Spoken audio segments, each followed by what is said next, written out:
So come to a comfortable seat when you are ready, and you adjust this a little bit further back here. That'll be good. Okay. So if you read anything about my class before this, you'll know a little bit what I was thinking about. I was going to call the class In the Weeds, but I don't think that's a good place. I don't think that's a good image. It's in the garden. So I've been in the country, staying in the country for a few months now, which has been really great in a lot of ways, because I've been able to work a lot on my garden here. But weeds are a huge issue for me in my garden. So I've been battling weeds constantly. What are weeds? We all know a weed is just a plant that's not growing where you want it to be. So it's subjective what a weed is. For one person, a weed might actually be a really great plant that they want more of, right? So it's going to be different for everyone what a weed is in a garden. But we all have weeds. However you define it, you all have things that you consider weeds or negative things in your life that you want to get rid of. So how do we get rid of a weed? Well, in the garden, you pull it up. That's the fastest way. And sometimes you just have to do that because it's just in the way. You need the space for your flowers, your vegetables, whatever you're growing, and you just have to pull it up. There are other ways to get rid of weeds, though. You can starve them out, cut off their leaves constantly until the plant just dies because it can't make food. You can cut off its light. You could also crowd it out with good plants. So if you plant your garden so tightly together with good things that you want there, the weeds won't have any place to grow. So all of these ways of getting rid of weeds in the garden, we can think of in our lives and also in our yoga practice. How do we get rid of the negative things? Well, the best way, in my humble opinion, is to crowd them out with the good things. So this is what we're going to be thinking about in our class today. And it's going to be a pretty straightforward practice, not a lot of complicated poses or complicated use of props, because I want you to not be, too much in the head. I want you to feel physically the challenges that we have in class. And the challenges that you have in class are the same challenges that you're going to have in life, right? So if you find something hard in your yoga practice, let's start thinking about that as the negative or the weed that we want to get rid of and replace it with a good plant. So we're going to practice a mudra. We're going to sit and breathe with a mudra for a few breaths. And I'd like to suggest you use that time to set an intention. Think of something that's negative that you want to maybe replace with something positive. It could be anything in your life. It could be a very small thing. It could be a large issue for you. And it's like with the weeds, it's going to be different for everybody, right? For one person, it might be just, I'm too critical of myself. I want to be more compassionate towards myself. So I want to replace my negativity and criticism with compassion. And if we can be compassionate towards ourselves, we can be compassionate towards others as well. So it's a good practice. If you can't think of something that fits this kind of idea, this theme, don't stress about it. The last thing I want you to do is stress out that you're not thinking of something that you should be thinking of. In that case, maybe your intention should just be to be present in your practice today and take care of yourself. That is always a really good, positive thing to work towards. And whatever we give attention to is going to grow and get stronger. So when we give it too much attention to the negative, it actually can get stronger. So we don't want to focus on the negative. We want to give attention to the positive. So that's why I'm saying, think of the negative maybe you want to get rid of, but also think of the positive. I want to be more compassionate towards myself. And that's going to be our focus so that we can make that compassion muscle stronger. or whatever it is that you might want to pick. So our mudra for today is called Vayu Mudra. So it's very simple. Open your palms, stretch the fingers out for a moment. It's always good to do that before a mudra, just to get some space in the hands. Then fold both index fingers down to touch the base of the thumb. So not the thumb itself, but just the base of the thumb where it meets the palm. Then the thumbs will just fold over the tip of the index finger on each hand to hold the index finger in place. And then rest the backs of your hands on your legs anywhere that's comfortable. I haven't discussed the seat too much, just make it a comfortable seat. Sitting in a chair is fine if you need to, anything at all.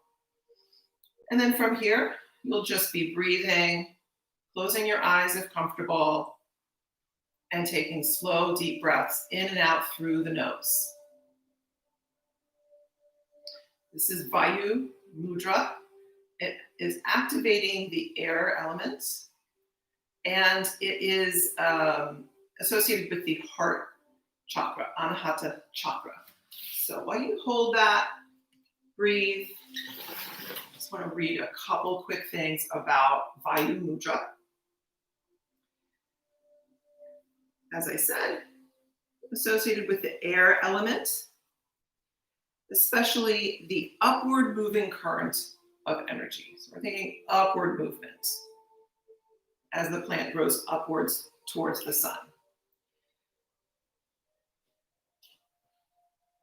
Let's see. I could read you this whole thing, but it would take too long. So let's just concentrate on what it is especially helpful for. Easeful breathing, the free flowingness of air in and out of your lungs, and also cultivating appreciation of beauty. So as we think about a garden growing, we think of those beautiful flowers, beautiful plants growing, just like we want to grow those positive things in our lives. And how beautiful it would be to have more of them. So continue breathing for a couple more moments while I give you a few moments of silence to set your intention, or if you have already, just continue focusing on your breath.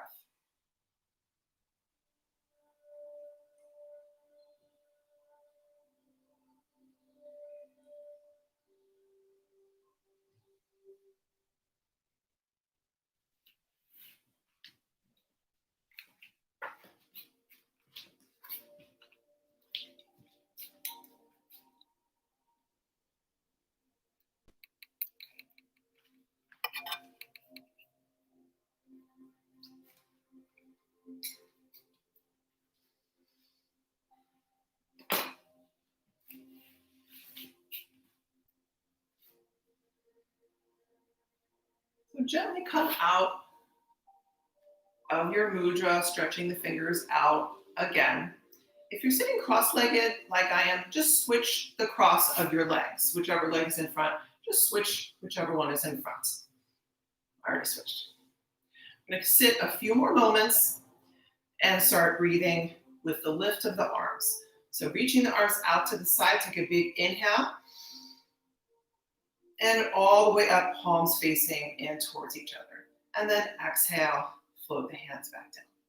So we're going to start using the arms to help lengthen the upper body. So on your inhalation, when the arms are going up, think of lifting away from the diaphragm that's now moving down on your inhalation. Then exhale, think of lengthening from the diaphragm down towards the floor. So again, thinking of maybe a plant growing, inhaling, growing up towards the sun, and then exhaling, sending roots down to the earth. And try to keep the inhale and exhale through the nose, breathing in and out through the nose. You can do this with your eyes closed if you like, a few times.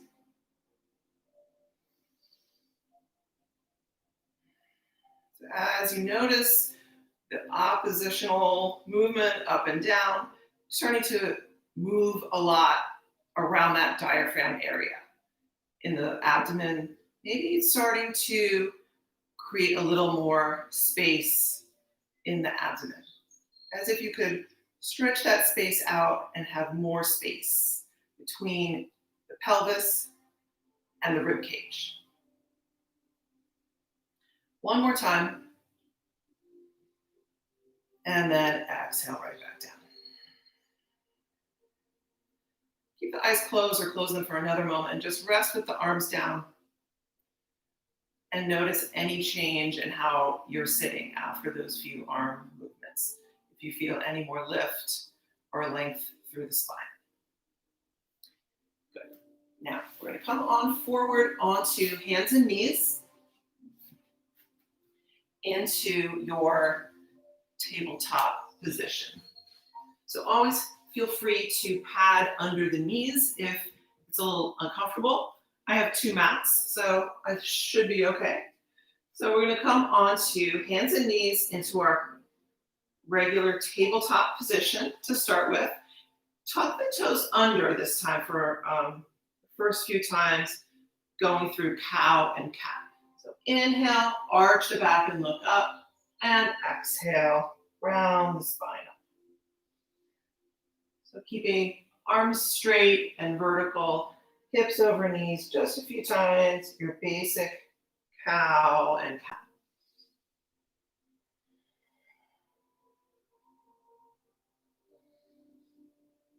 Now we're going to change our cow and cat a little tiny bit. You're going to come back to your neutral spine, and you're going to reach the knees a little bit back. Just walk them back, maybe 3 or 4 inches.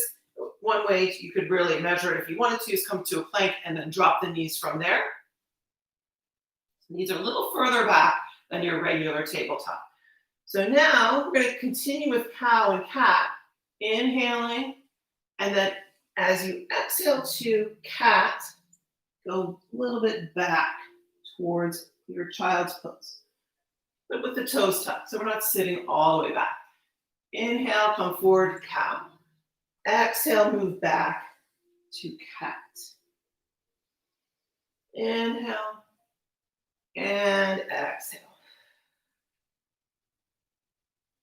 So one thing that happens when we lengthen out our table a little like this, we can move the pelvis a little bit more with more length between the hands and the legs in a tabletop.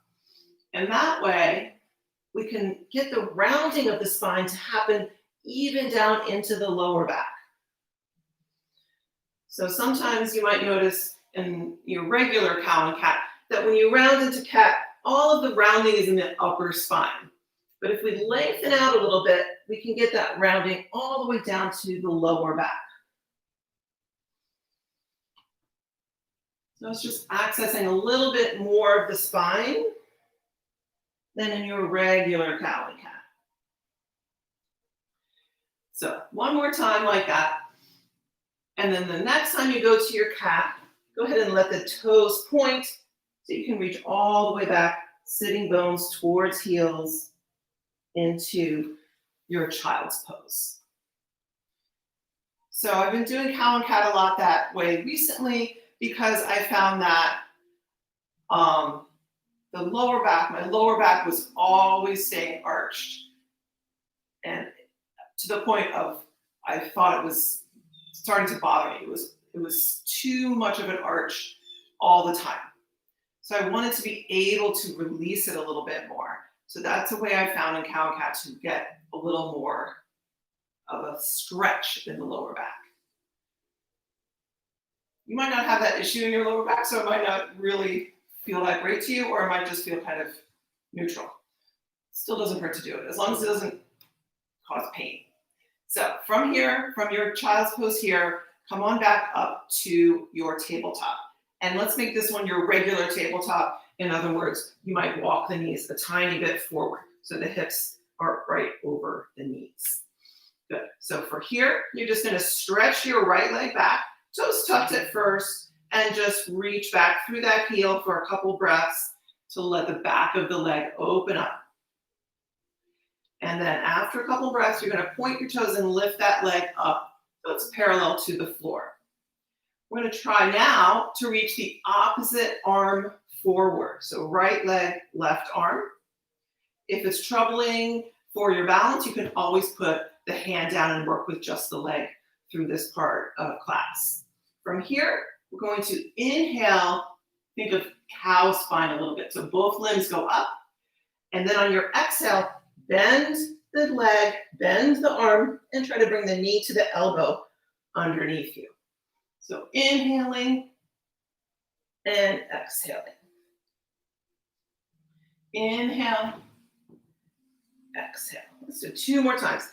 Inhale, exhale. Inhale, exhale. And this time we're going to inhale and we're going to hold these 2 opposite limbs out for a few breaths. So this is where we might come up against one of our challenges. Maybe we feel like, oh, this is just too hard. Let me just come down. We're going to try to challenge ourselves to stay up and even maybe lift up a little bit more. So maybe each inhale, reach longer from the tips of the fingers in front of you to the toes behind you.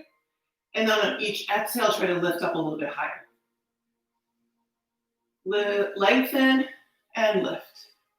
Lengthen and lift. One more breath. Long, slow breath. And then finally, come all the way down and take a moment in child's pose before we do the other side. So sometimes those moments of when we just feel like stopping. It's too hard. I don't need to do this right now. What's for dinner? What am I going to watch later on Netflix? All those thoughts start popping into your head, right? Those are challenges, right? So you want to try to stay in the moment and stay present. Of course, if something's really hurting you, that's a different story. So now you're going to stretch your left leg back, toes stuck on the floor first, just press through that heel for a few breaths. Breathing into the back of that leg to let it open up. And then we're going to reach the opposite arm forward. No, we're going to lift the leg first and then reach the opposite arm forward. Either way, you're going to do this. If it's hard to balance, put the hand down and just work with the leg. From here, you're going to inhale, a little bit of a cow spine, and then exhale, knee to elbow with your cat spine. Inhale and exhale. Inhale, reaching long, and exhale. 2 more times. Inhale, exhale. Inhale, and one last time. Exhale, crunch, and now inhale, reach long. And same way as before, we're going to try to lengthen and lift each breath. Inhale, lengthen. Exhale, lift a little bit more. Inhale, lengthen. Exhale, lift. Yeah, I know everyone wants to stop. This isn't fun. What the heck are we doing?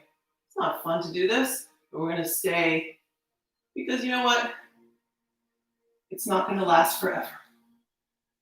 And finally, come down and go back to your child's pose again for a few breaths. Even the hardest yoga classes I ever took where I just had it, I was just like, oh, let me get out of here.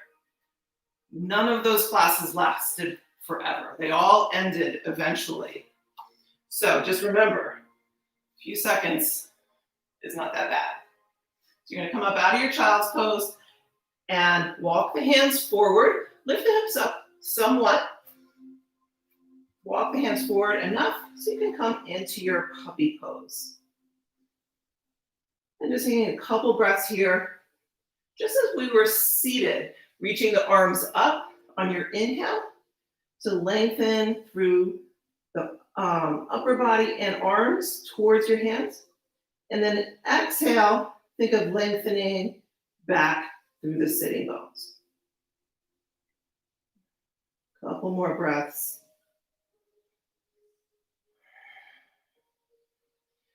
Then bend at the elbows, placing the forearms down, shoulders over your elbows, spread the palms well, and stretch one leg straight back and the other leg straight back to come to your forearm plank. And we'll hold it for just a couple moments. Cinching at the core, lower all the way down into your Sphinx. Now I could have challenged you, maybe you do forearm plank for like 5 minutes, but we're going to do something else in a little while that's kind of challenging, so we're not going to go crazy with that forearm plank right now. So we're going to come to our Sphinx pose. Forearms are parallel, legs are parallel, tops of the feet pressing down into the floor. Keeping the core engaged. Think of cinching around your core, and from that core, swooping forward through the sternum and lifting the face towards vertical. So if this is at all painful in the lower back, you could lower your Sphinx a little bit, but with control. We don't want to just sag down between the shoulders, right? You just come to a little more forward angle if you need to, if it's hard on your lower back at all. Otherwise, staying up for a couple breaths, looking straight ahead. Excuse me. Good. Now we're going to go through a little flow in this position from Sphinx to Cobra to Locust. So I'll explain as we go. Once again, lift up well in your Sphinx and inhale. And then on your exhale, you have to lift the elbows first a little bit and start dragging the hands back as you let the upper body come a little bit towards the floor, but again, with control. Place the hands by the lower ribs, roll the shoulders down and back, and inhale, Cobra, any height Cobra. Exhale, release down again with control, straighten the arms. Inhale, Locust, arms, legs, chest, shoulders, head, everything up. Stay up as you exhale, reaching the arms forward, palms down. And inhale, slide the elbows back to your Sphinx position. Let's go again. You can take a breath and Sphinx in between. And then next time you inhale, reconstruct your Sphinx. And then on your exhale, lift the elbows first slightly so you can start to slide the hands back, reach the heart forward, and then inhale, Cobra. Exhale, release down. Straighten the arms, inhale, Locust. Keep everything up. Exhale the arms forward, palms down, and inhale back to your Sphinx pose. Good. Swivel the elbows out, fingers towards each other, and rest the head down. And you can wiggle the legs and hips side to side a few times.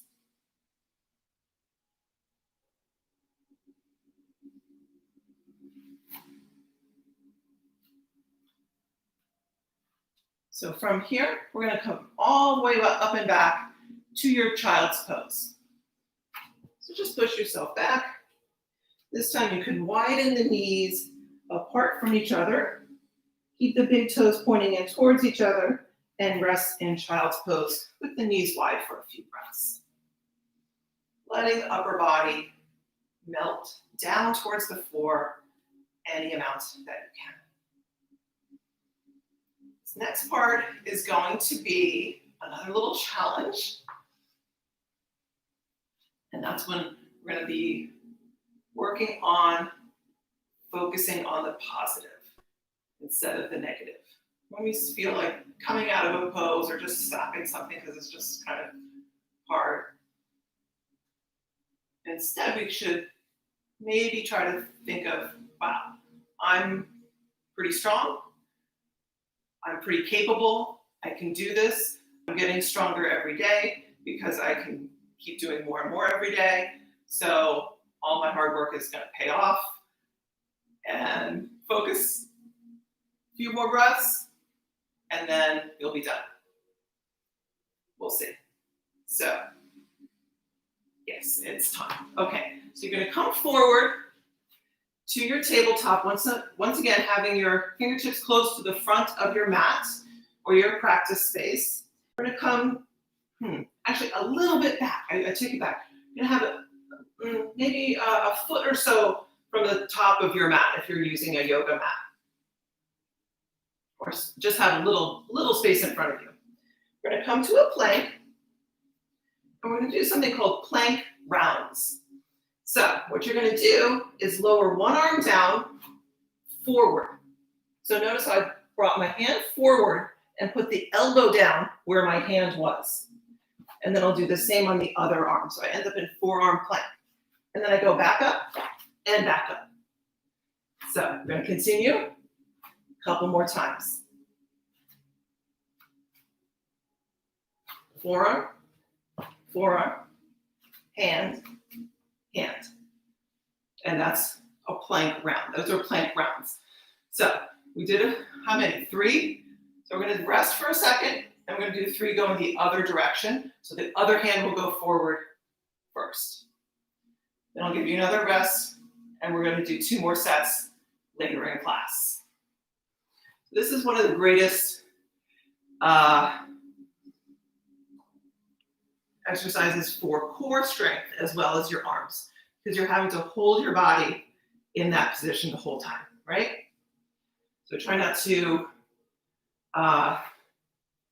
let the hips pike up, which is one way to make it easier. At the same time, you don't want to sag down towards the floor either. You keep your body in that straight line. So you're going to come up. So if you start with your left hand first, this time you'll start with your right hand going forward first. And if you feel like doing more, you can always just do more. So hand, forearm, forearm, hand, hand. That's one round. Forearm, forearm, hand, hand. One more round. Forearm, forearm, hand, hand. And if you want to do another one, go ahead, or go back to your child's pose. Take a couple breaths, and then we'll meet again in plank. This time you can have your fingers close to the front of your mat.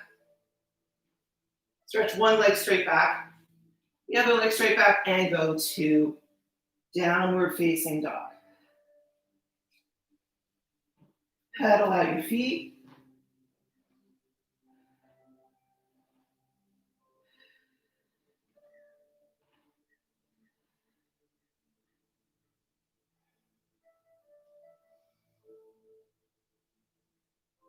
Bend both knees and walk the feet forward towards your hands. So come to a soft forward fold with the feet apart, knees bent, and dangle over your legs. Shake out the head, yes and no. And hold onto opposite elbows.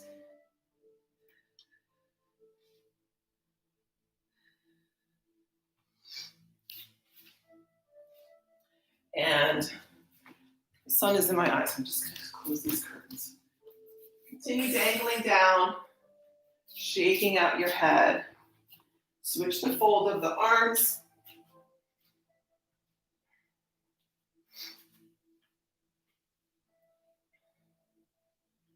And then finally release the hands. Sit way back, bending the knees even more. Lift the head, neutral spine.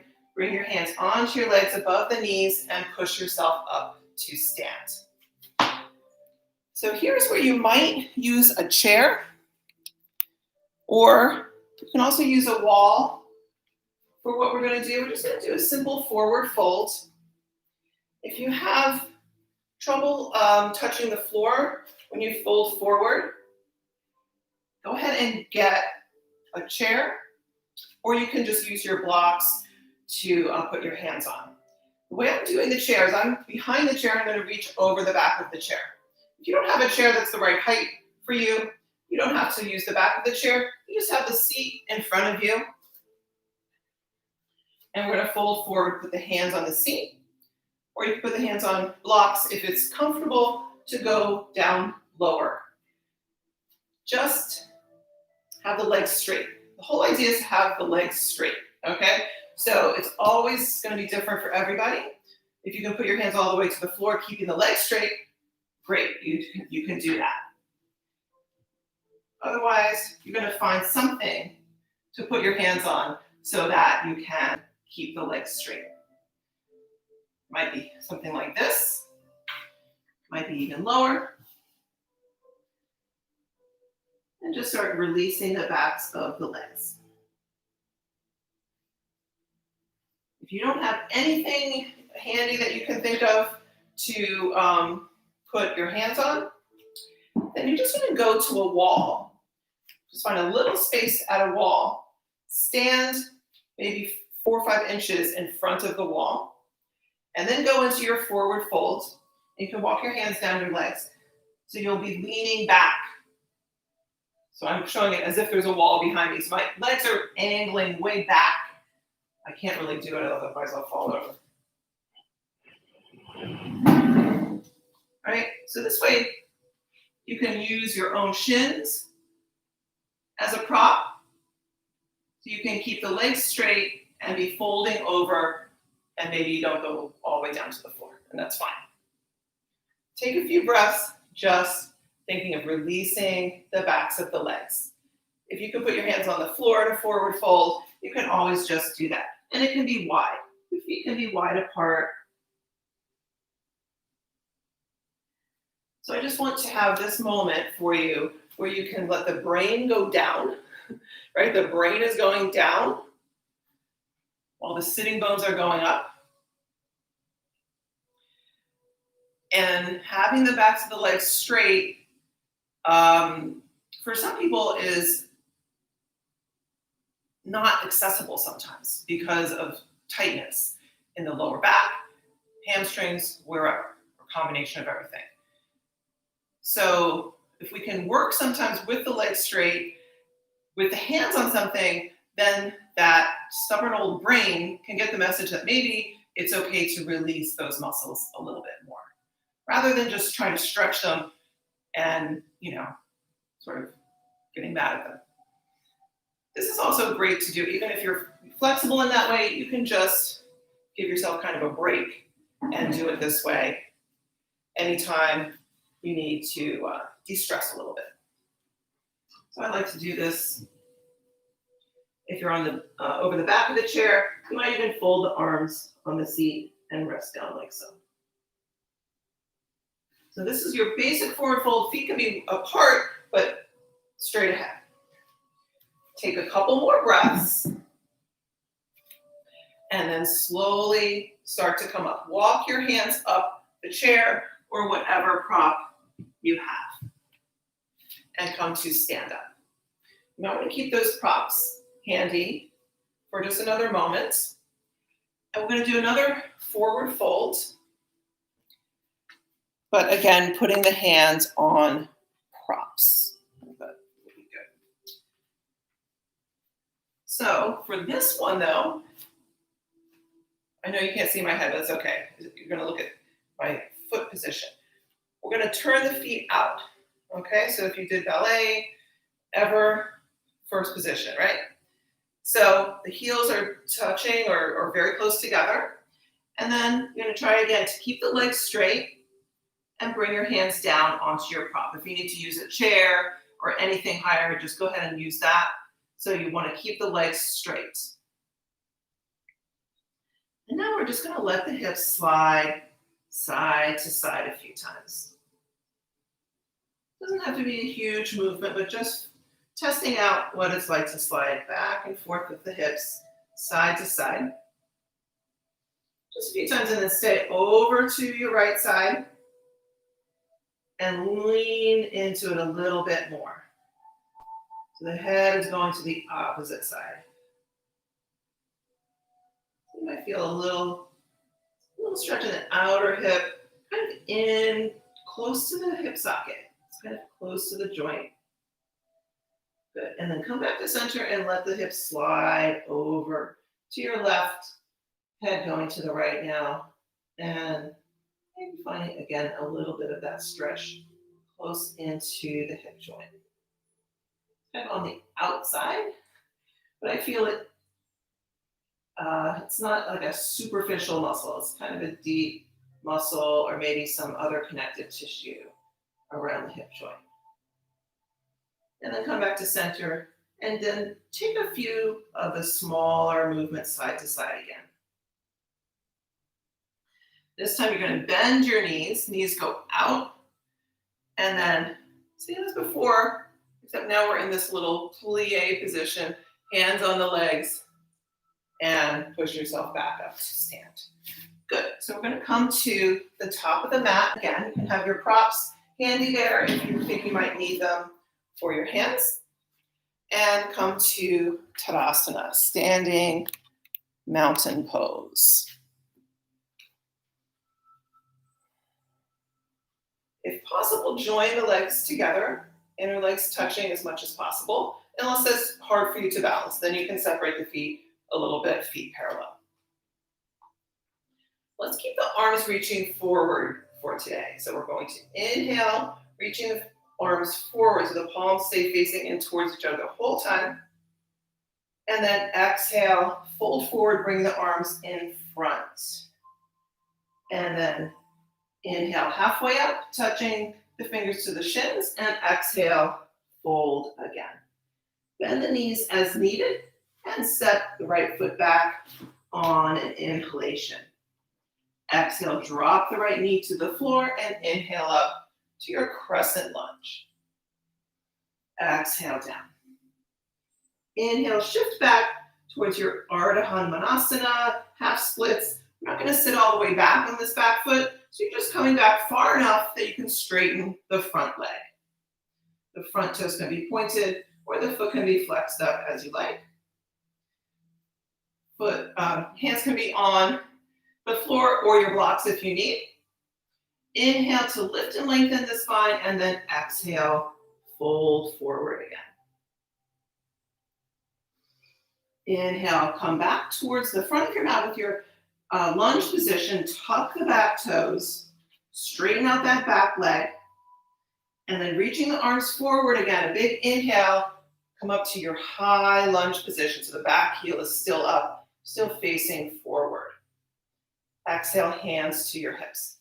Let the back knee bend a little bit. With your hands on your hips, make sure the pelvis is level. So sometimes when we're in a lunge, we let it tilt forward, right? We want to level out the pelvis and then try to straighten out that back leg from there. So it might be a little bit more intense.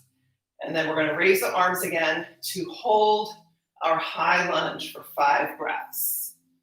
Inhaling and exhaling. If you need to breathe through your mouth, go ahead. Otherwise, try to keep it through the nose.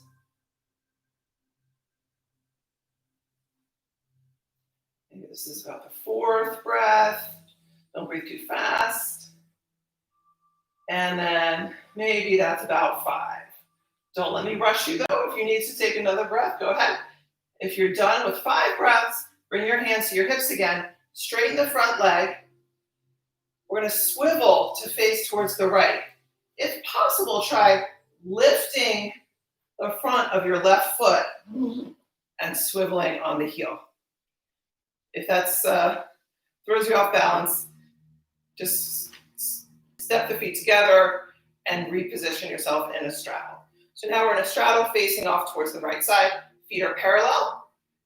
And you're just going to fold forward, of course, using blocks again if you need. At first, take a couple breaths without even really trying to fold the head towards the floor. Just lengthening the spine forward. And then if it feels like it's accessible, then you can lower the palms, start to bend the elbows, so you start to come down a little bit more.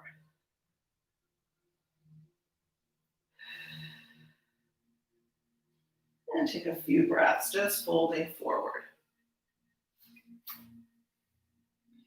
Next, we're going to do a couple twists in our straddle position. So don't have the legs super far apart, okay? So we're not doing the splits. It's a standing pose, right? Even if you can't do the splits, you can do that on your own later.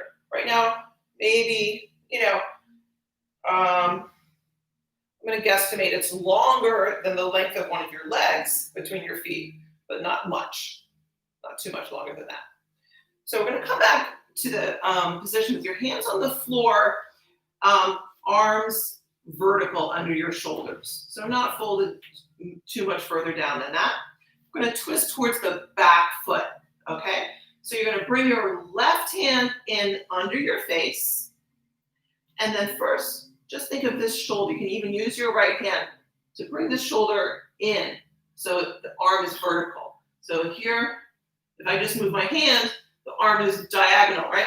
I want to make the arm vertical. And then the right hand can come around to your sacrum, and you're just twisting away any amount. The right arm can come up if you like, or you can keep your hand on the sacrum to check that it's level. Hopefully somewhat level. And just take a couple breaths there in your twist, lifting the right shoulder up any amount. Good. Release the right hand down, right hand placed same spot, the left hand just was. This shoulder comes in and twisting to the other side. So if we shift the position of the pelvis and the legs, the sacrum is angled, right? It's not level anymore. Trying to keep it level so the twist happens above the sacrum, maybe from about the navel up. And then hands back to the floor. We're going to walk the hands around towards the front of the mat again, swiveling the feet as we go to come back to your lunge position.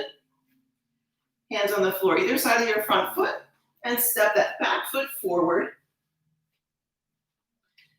Bring the legs together, bend the knees, sitting back, and we'll see if we can come up this time through Utkatasana. So arms going forward, reaching back at an angle through the tailbone, up to the tips of the fingers, long line. And finally, exhale, push the legs straight and bring the hands down. Let's try the other side. I'm going to swivel my mat, so I'm facing the other way.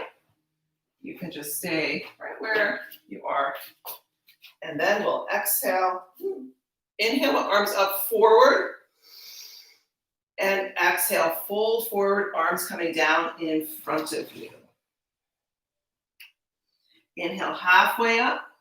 And exhale, fold again. Bend the knees as needed. And inhale, the left leg back to a lunge position. Exhale, drop that knee to the floor. Inhale up, crescent lunge. Exhale, hands down. And inhale, shift the hips straight back to your half split position. Hands can be on blocks if you need. One inhale to lift and lengthen the spine, and then exhale, fold forward any amount. Inhale, slide forward, I shouldn't say back, slide forward to your lunge again. Now we'll lift up to a high lunge, so tucking the back toes and straightening that back leg. Inhale, reach the arms forward and lift up to your high lunge. And exhale, hands to the hips. Again, trying to level up the pelvis. So the back knee can bend here a little bit if you need to see it. Are you not angling the pelvis forward? That's the tendency. You want to get it level. Pretty hard to angle it back here, but you can even think of like, what would I do if I wanted to tilt my pelvis back? Tuck. Okay. Try to get it level, then re-straighten that back leg. And here we're going to hold our high lunge again for 5 long, slow breaths. Inhale and exhale. I'm trying not to tell you exactly when to inhale and exhale because I know sometimes you need to breathe more than I would be instructing. So go ahead and keep breathing. I'm guesstimating you might be on the 4th breath or so. Keep pushing that back leg straight. One more breath. And then exhale, hands to your hips. Straighten the front leg. If it feels like you can do this, if it feels like this is not a crazy thing to do, try to lift the right foot and swivel on the heel. If that doesn't feel right, just get yourself into your straddle position any way you need to. Feet parallel and legs wide apart, but not the splits, right? From here, first, we'll just fold forward. So this is almost coming down to like a tabletop in the upper body, right? Shoulders over wrists, arms straight, but not folding right away deeply. Just coming maybe halfway down or so, or a little more than half. Getting used to it for a couple breaths. Then if you have any range, you can fold a little bit more.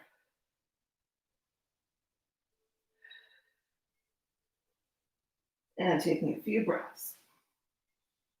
Shake out the head here as well. So we're going to do our twists again. You can do the same way we did before. We're going to twist towards the back leg first. So the right hand would come to the center and you twist. If you would like to try, you can take that right hand and reach all the way to the left ankle. That's going to take you around a little bit more into your twist. So either one or the other. And if you have that ankle, you can even pull yourself towards that leg a little bit.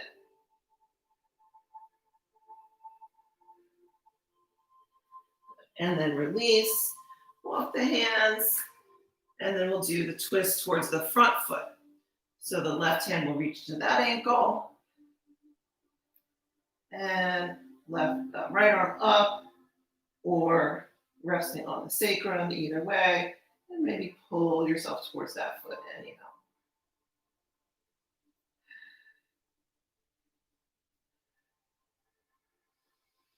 Good, and then release that and walk the hands around towards the front of your mat again into your low lunge. This time we'll step the front foot back to downward facing dog.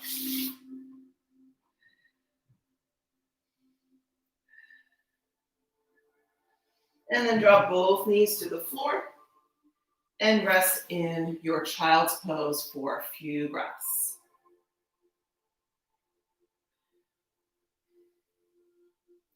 The glare from the sun hitting outside the window here isn't too bad. Constant lighting issues. Figure these out. Hopefully you guys can see reasonably well. From here, we're going to once again come to our plank position. We're going to do a couple more rounds of plank rounds. So I know you're very excited to do that. I promised we would, so I have to keep my promise. If it is really just super, super frustrating and too difficult to do plank rounds, a way to make it accessible is to do it from tabletop. So you just come to tabletop. I find it easier to do it this way if the knees are close together. For some reason, it helps me do it. And then you just do the same thing. Comes one forearm, the other forearm, hand, hands. And then you can do a few rounds that way, and then switch and go the other hand first, a few rounds that way. Those of you who want to do it again from the feet, come up to your plank, and then pick one hand to go first. Hand, forearm, forearm, hand, hand. One round. Forearm, forearm, hand, hand. Two. Forearm, forearm, hand, hand. Three. Take a break if you want. I do. And then we're going to do three on the other side. So, whichever hand did not go first, we're going to go with that one first now. So, forearm, forearm, hand, hand, forearm, forearm, hand, hand. Two. Forearm, forearm, hand, hand. And then drop the knees. And one more moment in your child's pose. So, whichever way you did it, kudos to you. See, it didn't last forever. and you're getting stronger because you faced your challenge to do that. So from here, we will come through downward facing dog again for just a moment. Bend the knees and walk the feet forward. And then we'll come up through Utkatasana again. So join the legs, bend the knees, sit back. Inhale, arms alongside your ears. And you're in Utkatasana for a couple breaths. Push into the legs and stand all the way up. So we're going to use our Utkatasana to do 2 twists, 1 to each side. And I'm just going to stand this way. I don't have to move my mat. So you're going to start. We'll be twisting towards your left. So actually it makes more sense for me to stand this way, doesn't it? So we're going to come to Utkatasana and then bring your hands into prayer. And then we're going to twist towards the left. So notice right away, if I want to get my elbow to this knee, I have to scrunch my upper body down more than it would be for like a normal Utkatasana. I could just straighten the bottom arm and use the back of the hand, the wrist, wherever it hits there to come into my twist. That's a perfectly fine way to do a twist. If you'd like to, you can go down a little bit further, bend the knees a little bit more, scrunch at the waist a little, the hips a little bit more, excuse me. And then even you might need to do what I'm doing, which is use the left hand to push a little to get the right elbow there. Then bring the hands to prayer. Keep the knees even. Okay, the biggest temptation is to shift one knee in front of the other. Don't let it happen. So you're in your twist. Now, you're twisted towards your left.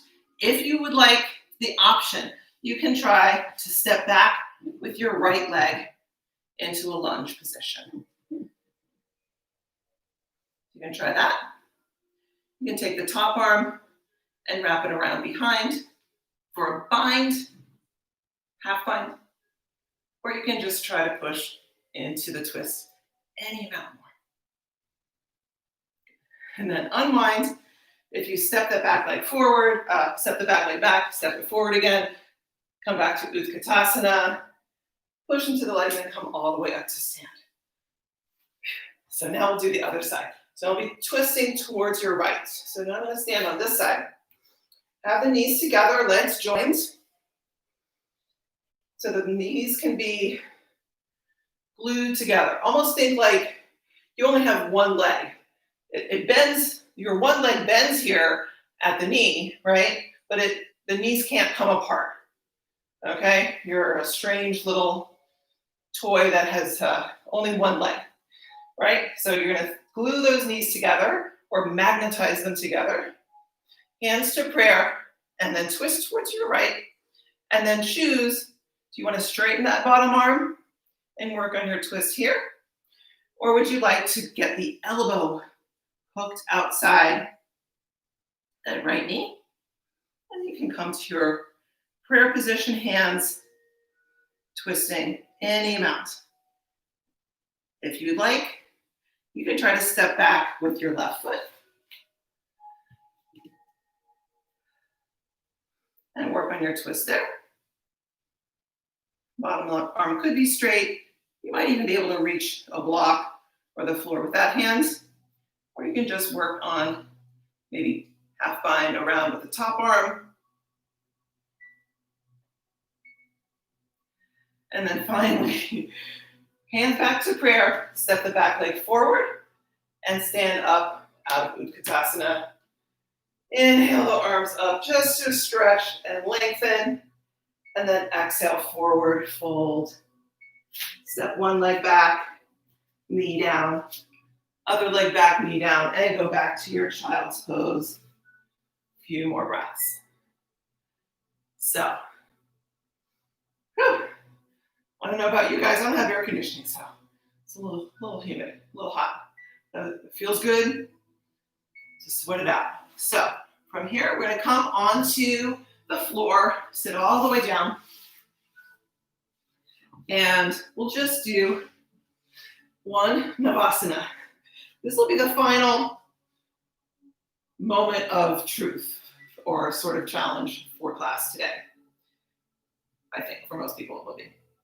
I'm going to lean back, but not so much that you're just rolling back to the tailbone. You want to just stay as much as possible on the sitting bones. So notice, to do that, I mean, you can even hold on to the knees and say, oh, I'm doing a cat spine. That makes my tailbone hit the floor. So I don't want to do a cat spine. I want to try to do a cow spine. You can't really do a cow spine here, but the more you think of it, the more you will stay on the sitting bones and you'll be lifting through the spine, chest staying lifted. From here, just going to lift the feet off the floor.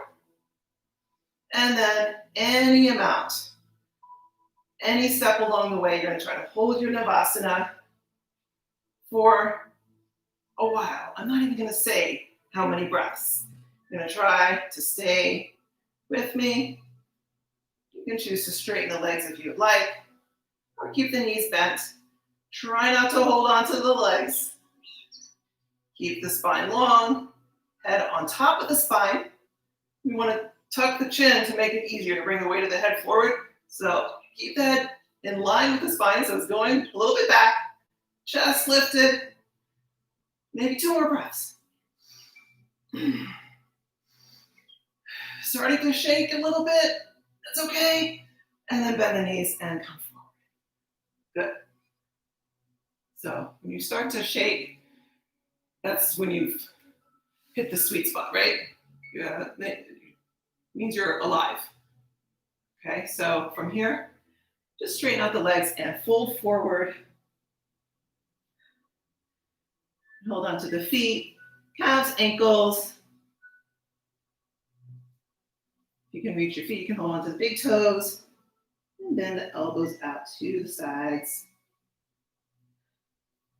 Good. And then finally, release the fold and come to lie down on your back.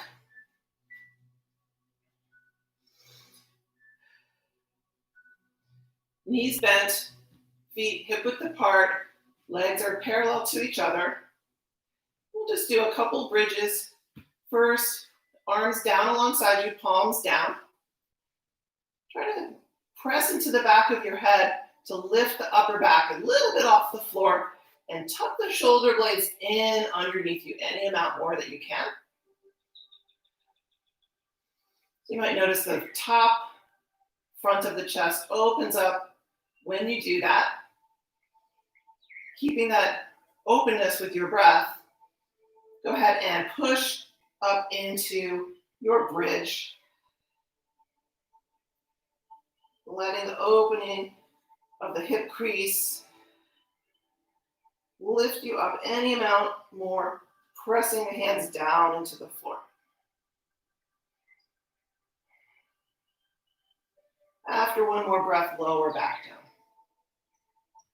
So the first back bend, whether it's a bridge or anything else, is just to organize yourself, right? The second or third back bend is when you start to get into the meat of it. So we're going to do one more bridge. If you're pretty much toast at this point, feel free to do a supported bridge with a block or some kind of prop under the sacrum. If you'd like to do one more bridge, we're going to do the same way to start with, making sure you're opening the front of the chest by tucking those shoulder blades underneath you. And this time when you come up, different options. You could interlace the fingers underneath you. So bringing the palms to face each other, arms straight. Maybe you can tuck the shoulders even more when your arms are in this position. Continue lifting up and maybe lift the heels and walk the feet in any amount more. Letting the chest move back towards your chin. If you lifted the heels, test it out slowly, but see if you can lower them down after you walk them closer in, if possible. If it's too tight, you can just walk them out again. Couple more breaths, and then release the hands and lower all the way down onto the floor.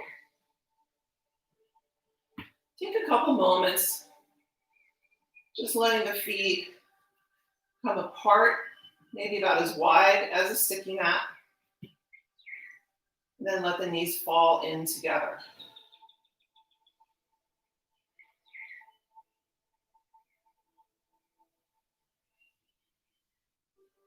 Take a couple moments to rest like that. And then we'll just do a supine twist to finish things off. So keep the feet wide apart, but bring the knees apart from each other as well. And then let the knees just fall over to the right side, just without moving the feet, so the legs are not on top of each other.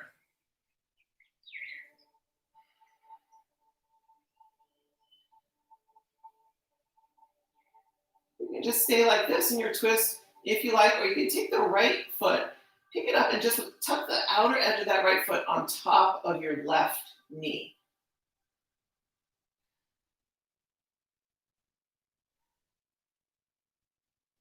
So the leg kind of weighs down on that knee a little bit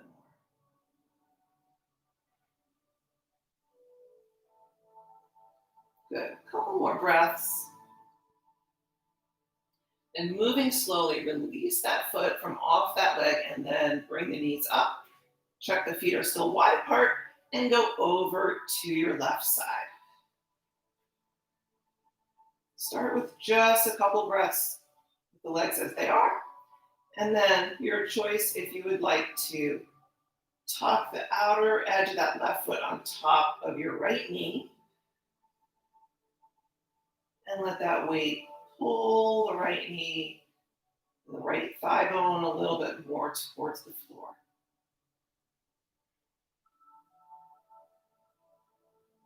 And a couple more breaths there.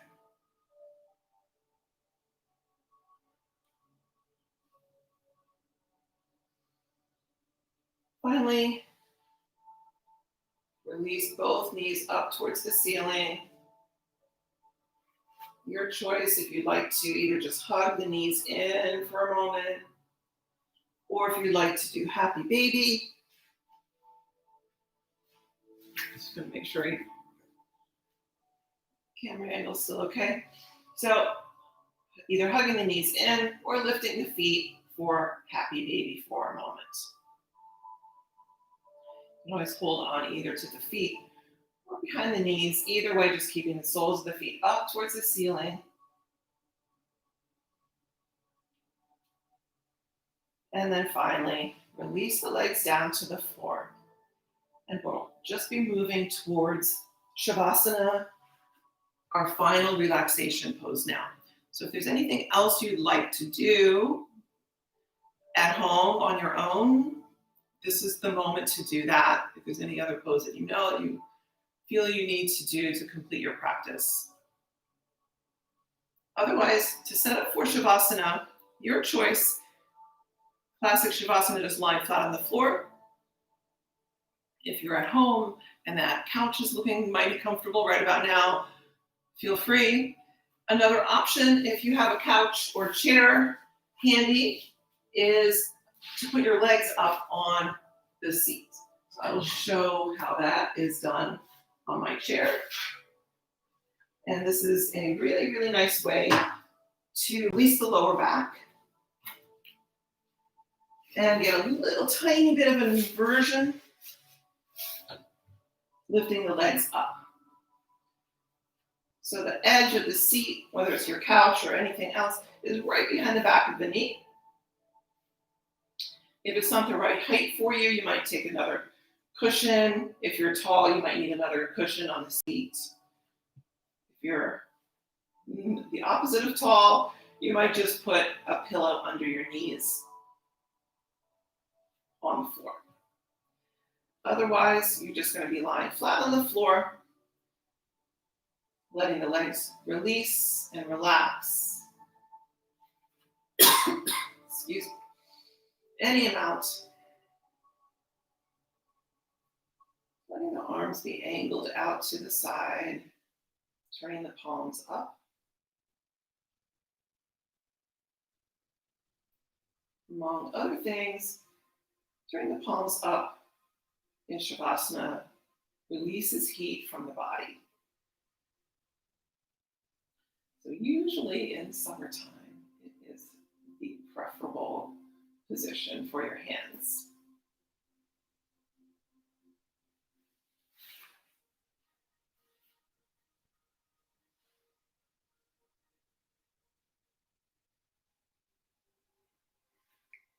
Okay, I thought I was going to sneeze.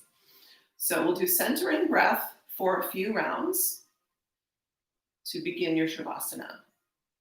So inhaling through the nose and exhaling softly through the mouth. It should be as quiet a breath as you can while you're still getting enough oxygen. So don't make it so quiet that you're getting out of breath, right? But as quiet as you can to encourage that feeling of stillness. If you're ever going into your Shavasana and you feel something's just not comfortable and you need to fidget or work something out, it's always okay to do that. Eventually, though, you do want to find a place where you can just be very still. So resist the urge to continue fidgeting past a point where it's necessary. Sometimes we just do it, so habitually. So if you find yourself just feeling like, fixing your clothes or something, try to quiet that down so you can really, really be still for your Shavasana.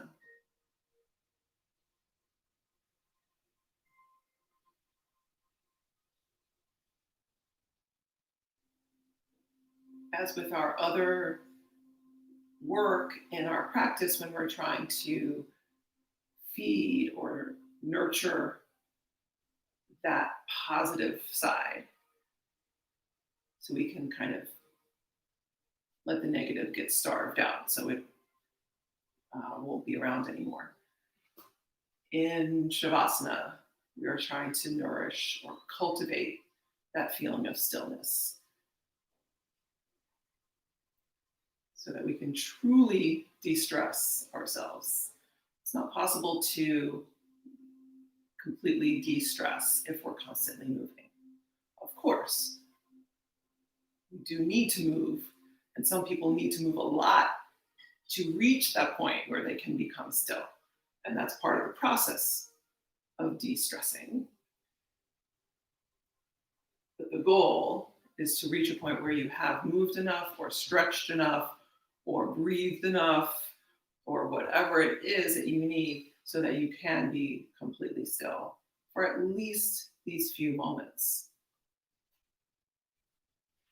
So if you're still doing the centering breath, you can slowly let that go and just breathe in and out through your nose. As you continue cultivating that feeling of stillness,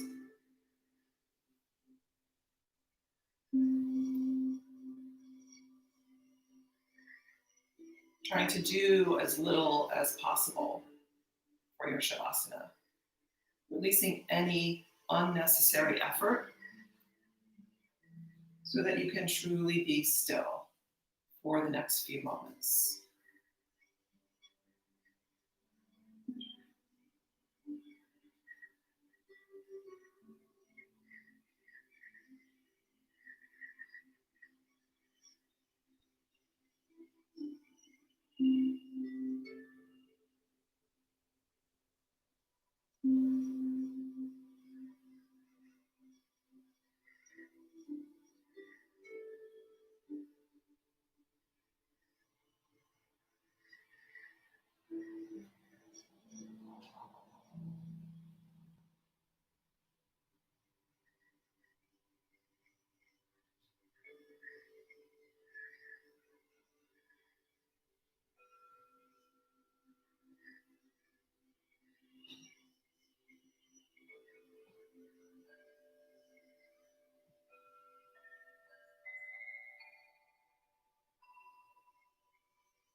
If you're resting very comfortably in Shavasana and would like to stay longer, please do so.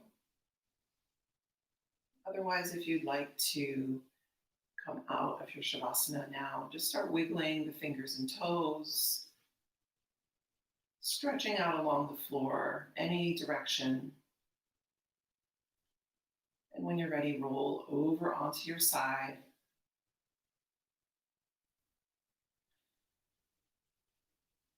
Rest on your side for a moment, keeping the eyes closed or half closed. And then when you're ready, push yourself up to any comfortable seated position.